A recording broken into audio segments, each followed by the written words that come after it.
Seterusnya, kami membentangkan laporan akhir kami iaitu bertajuk Isu Perkauman dalam Malaysia.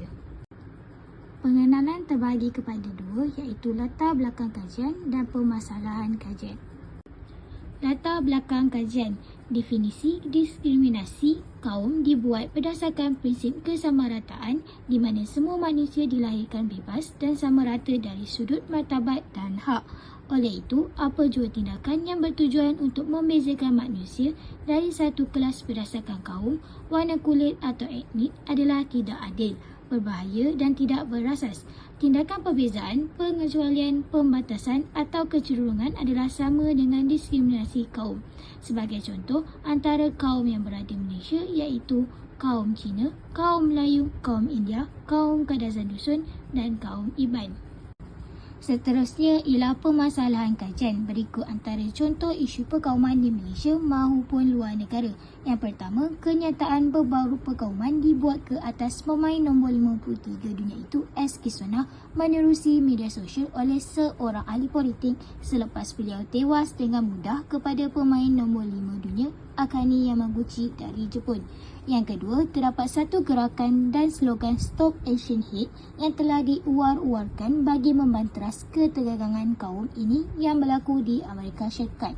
Slogan ini dicipta bagi membasmi jenayah kebencian yang meningkat sejak penyebaran COVID-19 yang berasal dari China mula tersebar ke seluruh dunia. Yang ketiga, isu perkauman yang terjadi hasil daripada pilihan raya umum Malaysia yang ke-13, iaitu di mana pihak polis telah mendapat beberapa laporan terhadap pemimpin politik yang didakwa membangkitkan isu-isu perkauman ketika mereka menjalani kempen dengan memberikan ceramah kepada orang awam. Yang terakhir, peristiwa 13 Mei adalah mercu tanda kegagalan hubungan komunal negara ini. Hal ini kerana tragedi 13 Mei yang telah mengorbankan nyawa dan memusnahkan harta benda telah memberikan banyak pengajaran kepada negara kita. Seterusnya, kita beralih kepada faktor-faktor penyebab kepada berlakunya isu perkauman. Faktor pertama yang menyebabkan isu perkauman berlaku adalah sistem pendidikan, di mana sekolah kebangsaan menggunakan bahasa Melayu sebagai bahasa pengantar, manakala bahasa Tamil atau bahasa Cina digunakan di sekolah jenis kebangsaan. Pelajar-pelajar di SJKC dan SJKT juga tidak didedahkan dengan pelajar yang berlainan bangsa dan kaum yang boleh menyebabkan mereka menjadi kurang peka tentang kepelbagaian bangsa yang didapati di dalam negara. Faktor yang kedua yang menyebabkan isu perkauman berlaku adalah politik. Hal ini terjadi kerana terdapat sebahagian pihak politik yang menggunakan taktik politik perkauman bagi meraih sokongan dan undian. Ahli politik juga menggunakan dan mengeksploitasikan isu berkaitan kaum dan agama atas kepentingan agenda parti politik sendiri. Perkara ini dapat dilihat lebih jelas lagi apabila parti politik dimonopoli oleh satu kaum sahaja. Konflik yang membabitkan kepentingan bangsa dan agama juga sering dibangkitkan bagi mendapat perhatian daripada masyarakat tanpa diendahkan kesan buruk yang bakal berlaku di kalangan masyarakat sendiri. Faktor ketiga ialah media sosial, di mana penyebaran konten maupun video tentang perkauman dan agama semakin berleluasa di media sosial. Seterusnya, isu pemilihan penyewa rumah tular apabila faktor agama yang dianuti telah ditetapkan sebagai keutamaan oleh tuan rumah.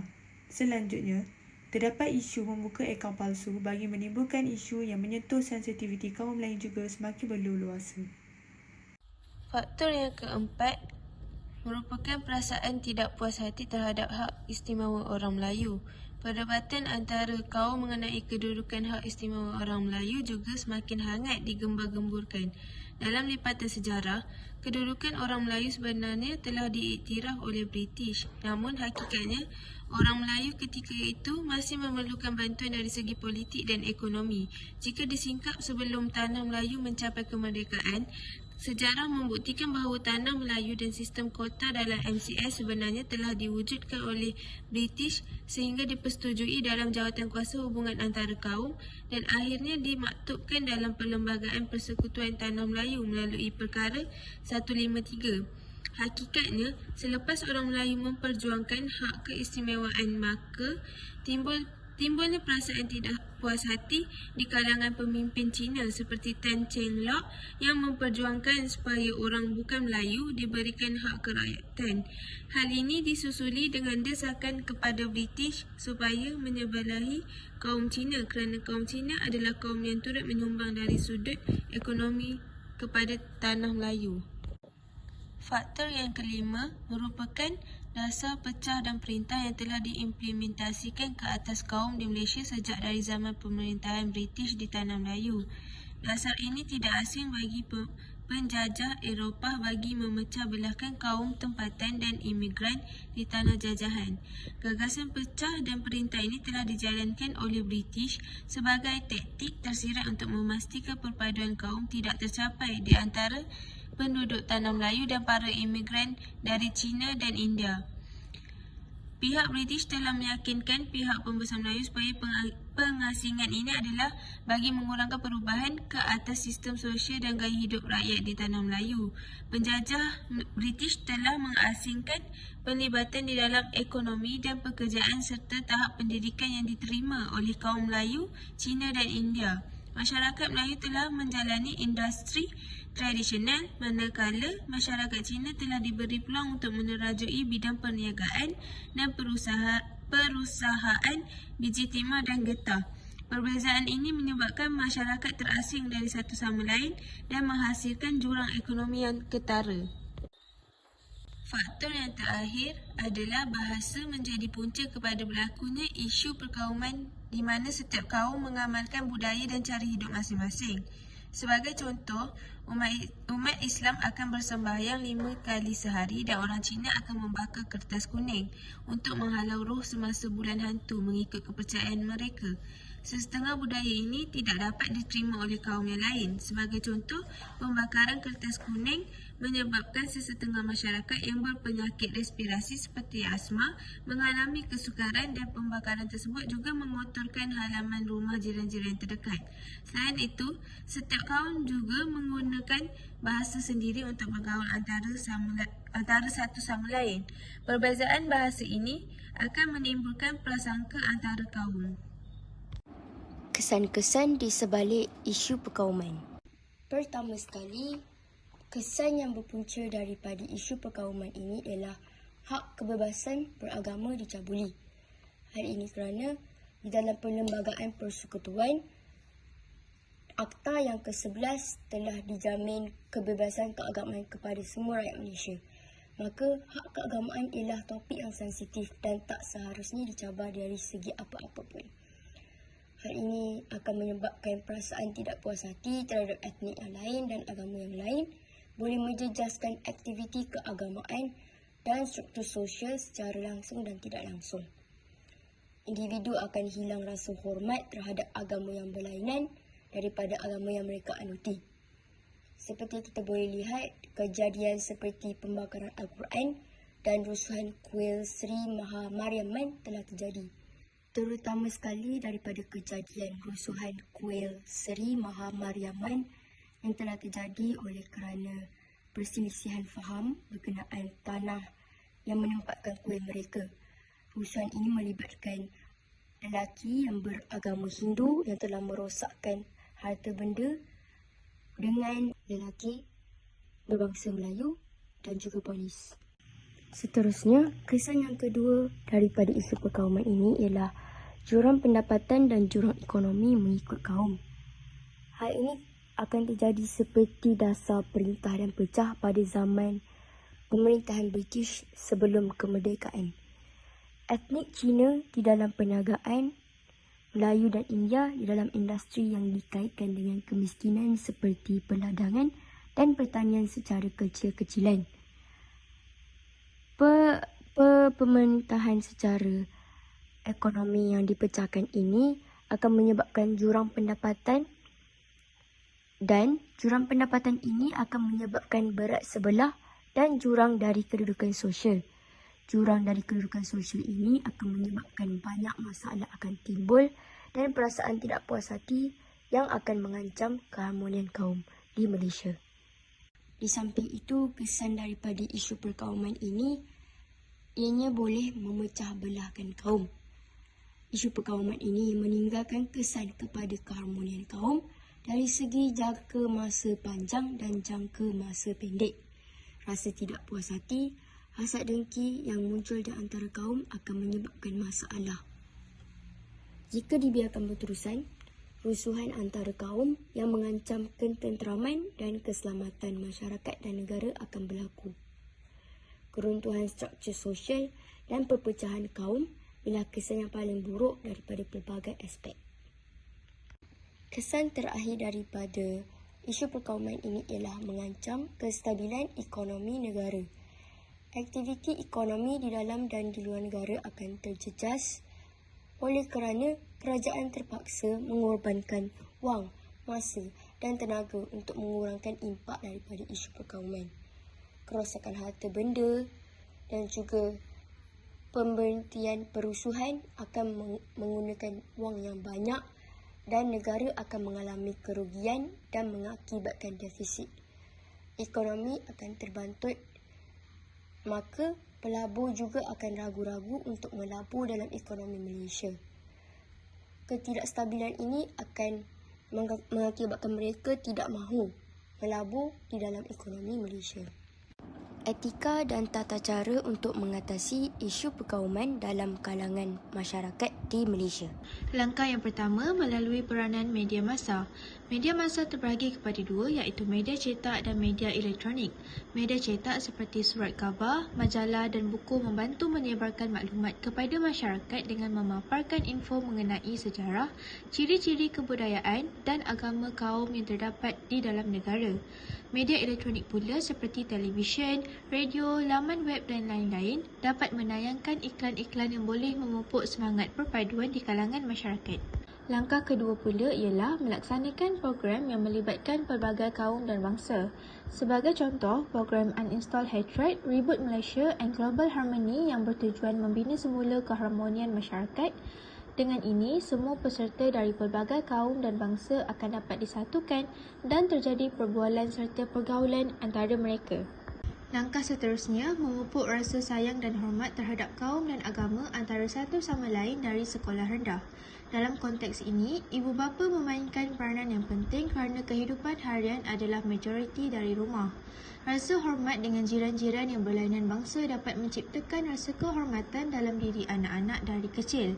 Sebagai contoh, dengan melibatkan diri dan anak-anak dengan majlis perayaan, perkahwinan dan apa-apa sahaja jemputan dapat membantu meningkatkan keharmonian. Langkah yang keempat ialah pengukuhan bahasa Melayu sebagai bahasa rasmi negara Malaysia. Rakyat Malaysia terdiri daripada masyarakat dari pelbagai kaum. Kepelbagaian kaum ini melahirkan masyarakat yang mampu untuk menggunakan bahasa yang berbeza dan pelbagai.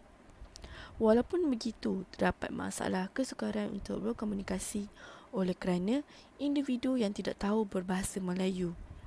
Halangan dari segi bahasa bukanlah perkara yang asing lagi di Malaysia.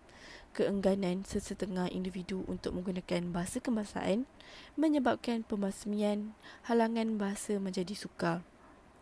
Penwajipan penggunaan bahasa kebangsaan di dalam sistem pendidikan dan suasana sosial akan melahirkan individu yang fasih berbahasa Melayu. Penggunaan bahasa yang sama semestinya boleh membantu untuk merapatkan silaturahim di kalangan rakyat yang berbilang kaum. Di zaman globalisasi ini juga, perniagaan atas talian dan secara langsung melibatkan peniaga dari etnik yang berbeza mencuba untuk berkomunikasi dan mengaplikasikan bahasa Melayu kerana perniagaan akan menjadi lebih lancar dan laku. Apabila pelanggan Melayu yang sangat gemar menggunakan aplikasi TikTok dan Shopee yang mengadakan siaran secara langsung dan lebih berpotensi untuk menjadi pelanggan setia kepada peniaga yang fasih berbahasa Melayu. Langkah yang kelima, dialog dan bermusyawarah.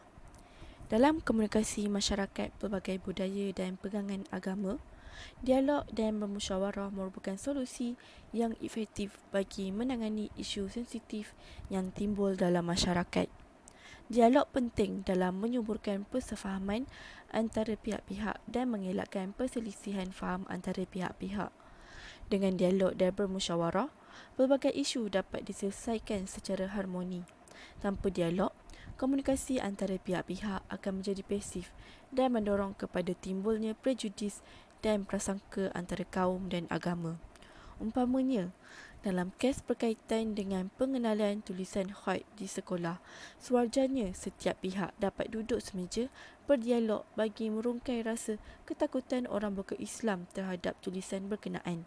Sedangkan dalam pelbagai aspek lain, orang bukan-Islam boleh menerima dengan terbuka penggunaan tulisan Jawi di logo halal, juga di produk-produk yang mereka keluarkan.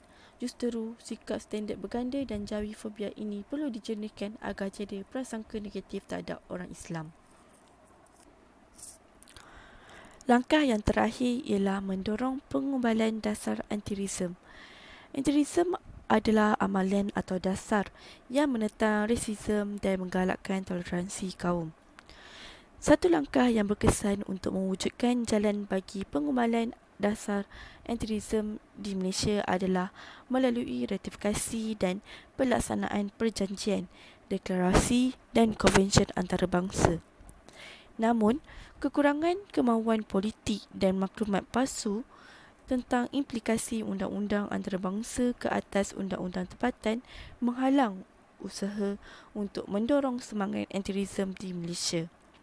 Oleh itu, usaha untuk membina dasar antirism harus termasuk menggalakkan faedah kerjasama global seperti pelaburan, perdagangan, pujian, penerimaan dan keabsahan.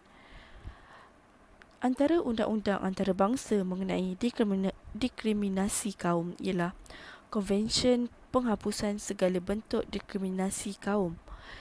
Selain itu, Deklarasi Hak Asasi Manusia Sejagat, Konvensyen menentang diskriminasi dalam pendidikan UNESCO, dan selain itu, Deklarasi tentang Hak-Hak Masyarakat Adat. Kesimpulannya, Malaysia memiliki komposisi penduduk yang terdiri daripada kepelbagaian budaya dan bangsa. Hubungan harmoni yang terjalin semasa kaum ini akan mengukuhkan lagi kedaulatan dan pembangunan negara. Keharmonian yang terhasil daripada perpaduan antara rakyat Malaysia merupakan satu keistimewaan dan juga daya tarikan kepada pelabur asing untuk melabur di negara kita. Seterusnya, akidah perpaduan sentiasa dititik beratkan kerana dengan bersatu hati kita dapat membina sebuah negara yang aman, damai, sejahtera dan rakyatnya sentiasa mementingkan perpaduan dan negara aman, politiknya tidak huru-hara serta ekonomi yang baik. Terakhir, hubungan kaum yang harmoni adalah kunci kepada kemajuan dan kestabilan negara. Bagi mencapai kemajuan, negara memerlukan rakyat yang dedikasi dan komited untuk melaksanakan tugas dan tanggungjawab masing-masing. Sekian itu sahaja daripada kumpulan 8. Terima kasih.